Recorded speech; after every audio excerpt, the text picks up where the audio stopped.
Hi, Trolls here from 8DO. In this video I'll be demonstrating our brand new 1969 Legacy Steinway grand piano. It's actually a Model D, meaning that it's a concert grand. And obviously this is the second release we've had in our Legacy series. The first one was our Steinway 1928, which was more about encapsulating that very beautiful emotional sound you get from the older pianos, particularly when the old strings are actually retained. In 1928 the strings were original. We were fortunate enough to find a piano from 1969 that also had original strings, but obviously this is about 41 years later, and a lot happened in the piano technology. You can hear that the basses are have a little more body to them, the piano is a little more bright, and the action is a little different, and obviously there's been a lot of improvements in the soundboard technology as well. So it's a different piano and a different character, and each of them sort of have their different flavors. I often compare this to wine. There are different bottles, different textures and flavors. That doesn't mean one piano rules them all, but this is really a strong, all-purpose type of piano. And 1969 is actually known to be one of the great years for Steinway. The interface is a little like our 1928, but we made some differences as well. Up here you got our presets, we got 12 different ones, and a lot of them are using samples from our private sample catalog. There's some beautiful variations, and I'll try to go through them in this video. Obviously you can control your attack, release, and release volume here. We got our equalizer here, and over here you got our convolution reverb. We have a bunch of different convolutions that can really help shape the sound. One of the new additions we've made is that we have 6 different microphone positions. We have the overheads, we got keyboard or the player perspective. We put mics on the dampers to get a more sort of muffled character. We got spot mics, ambient and room mics as well. And you can combine them all in different ways. And obviously down here you can see there's a dot and an X, and that means whether the microphone is loaded or not. And I'll try to sort of show you how you can dial in the sound you want. It's a wonderful feature because you can really just hear from the front interface, dial in the exact sound you want. There's a lot of features, and combining with a convolution is a great idea. In addition, we also have our options menu here that allows you to control the pedal volume, and you can also control the velocity curve here, sort of the response and how you want the velocity to react when you play it on the keyboard. And it's a great feature just to, again, dial in what really worked with your MIDI controller and so forth. But let's try to get into it here. Let me just try to dial in a sound here. Obviously, we only have the overheads loaded right now, and I'll just try to play a little bit on the same key, and then I'll sort of dial in a sound that I think is gonna work for this demo.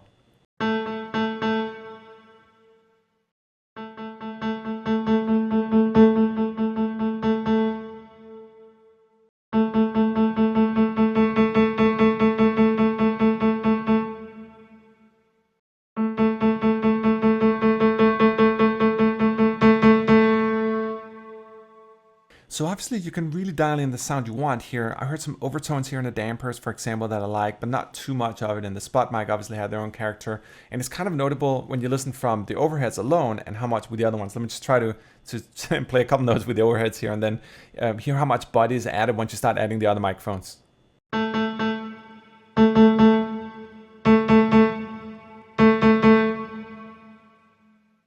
Alright, cool. So now we got that dialed in. Let me just try to quickly play it from the top range to the bottom of the keyboard to give you a feeling about the range.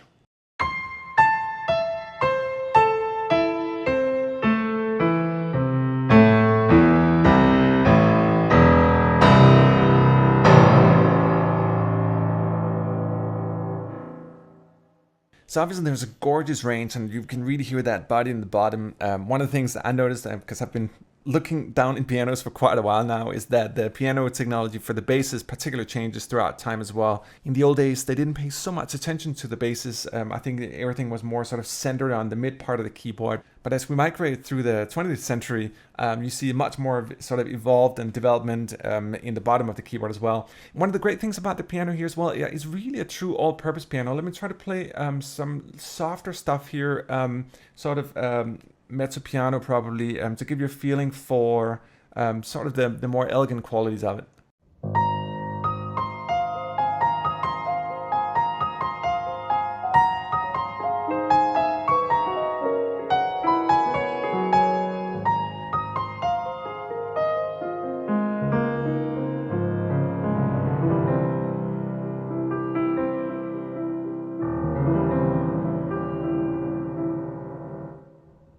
Such a beautiful body. It sort of has that very expansive feel in the velocity range. You can really spread from the sort of little more mezzo piano to the little more mezzo forte. It's really beautiful in that region. Let me also try here to demonstrate the staccato. Obviously we have separate staccato samples in the library as well. It's much more shorter and pointy in its sound. Let me just try to roll down the keyboard twice. Let me just, I'll do it here with the normal one first, and then I'll switch to the other one so you can hear the difference, because really a great way of testing staccato samples is just to go quickly on the keyboard and try to listen for the difference in the clarity of the action.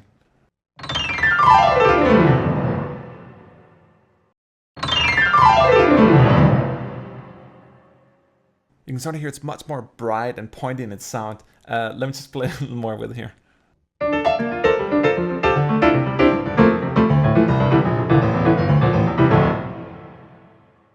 One of the new things about the 1969 library is also that we have a bunch of different presets here, and you have a volume knob here, so you can actually control them individually, and you can actually dial down. You can remove all the microphones down here and just play the chord patches here.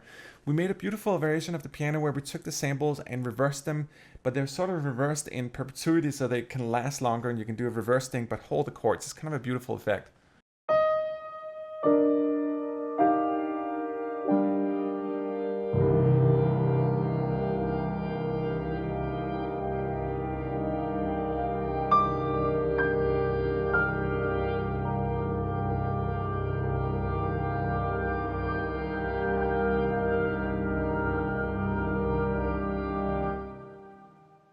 It's a beautiful quality. There's almost like a twirling pulse behind it, like wong wong.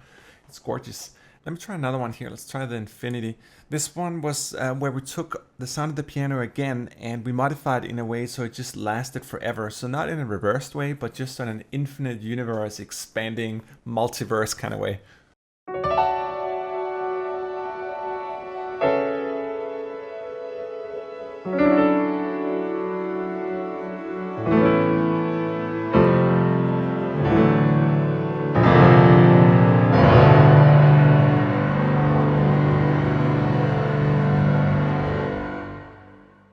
This is one of my favorites here, the Ethereal. It's sort of a jazzy kind of fusion jazzy thing with that sort of string, paddy, piano type of patch.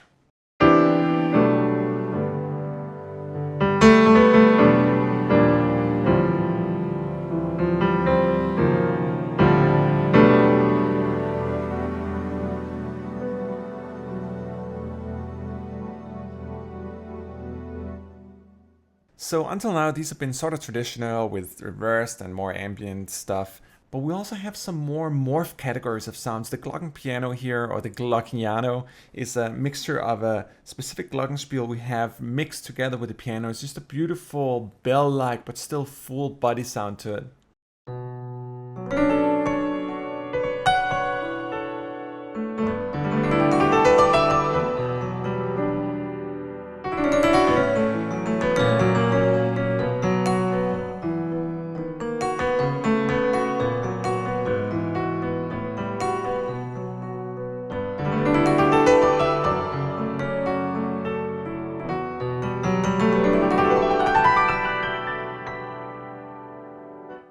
This one is also cool. This is our Supra Siano. Essentially, we took the piano, but we muted the strings and then we recombined it with the normal pad. So you sort of have a mixture. It's a kind of a funky sound, but it's a beautiful, beautiful thing. And the basses can almost play it like an upright at the same time. Try to check it out.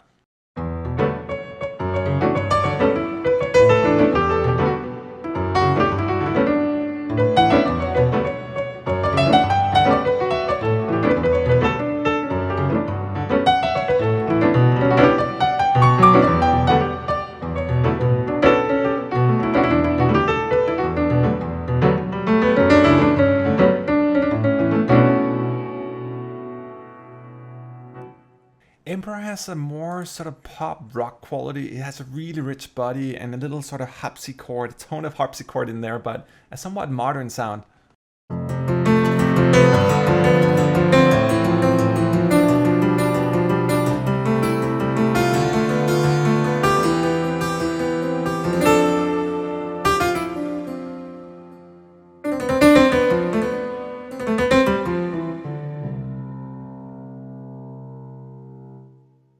Isn't it cute?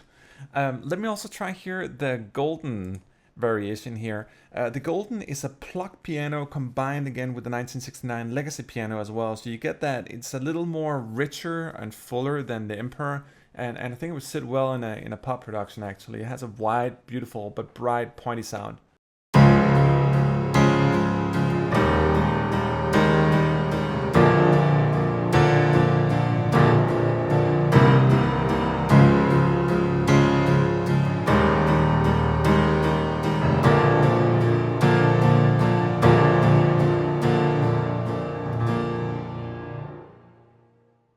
I don't know. I'm all perplexed now. I guess you could play totally harpsichordy Bach stuff with it as well.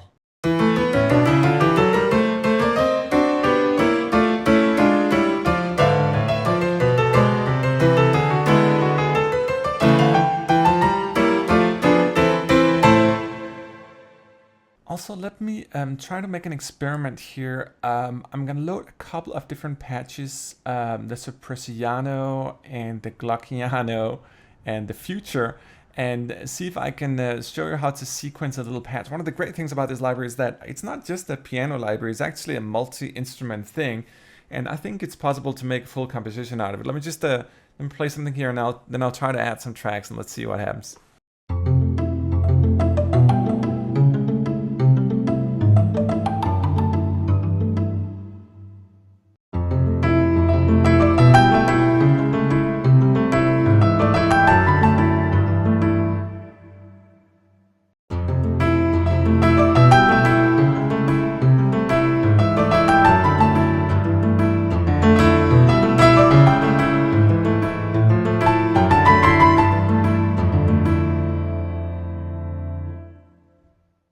And I think this really demonstrates the point of the library. You know, we're all in the realm of piano, but we're also in the realm of piano abstraction. Let me try to do one more thing here with the Supra Siano and Clogging Piano combined.